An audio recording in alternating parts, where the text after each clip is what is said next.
Pinuna ng mga mambabatas ang ginawa ng Philippine Drug Enforcement Agency o PDEA na matrix ng Pogo illegal drug trade kung saan isinama si Senator Bongo.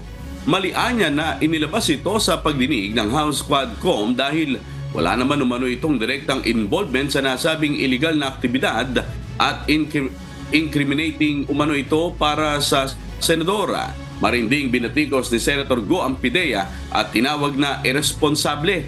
Git ng senador, hindi siya sangkot sa iligal na droga at galit siya rito. Napaka-irresponsable naman po ng PDEA sa kanilang ihahayag sa mga hearings. Nagiging malicious po ito, illogical attempt to establish guilt by association. Rehash to dahil pinagbabasihan nila, i-report po ni Acerto na hindi naman credible witness. Hindi ko naman po siya kilala at hindi ko rin alam kung bakit galit na galit siya sa amin at pinag-iinitan niya kami. At kada election na lang po, ito ang nagiging issue. Bulok na style yan, no? Yung dudumihan ka, tatapunan ka ng dumi para sila po ang pumuti.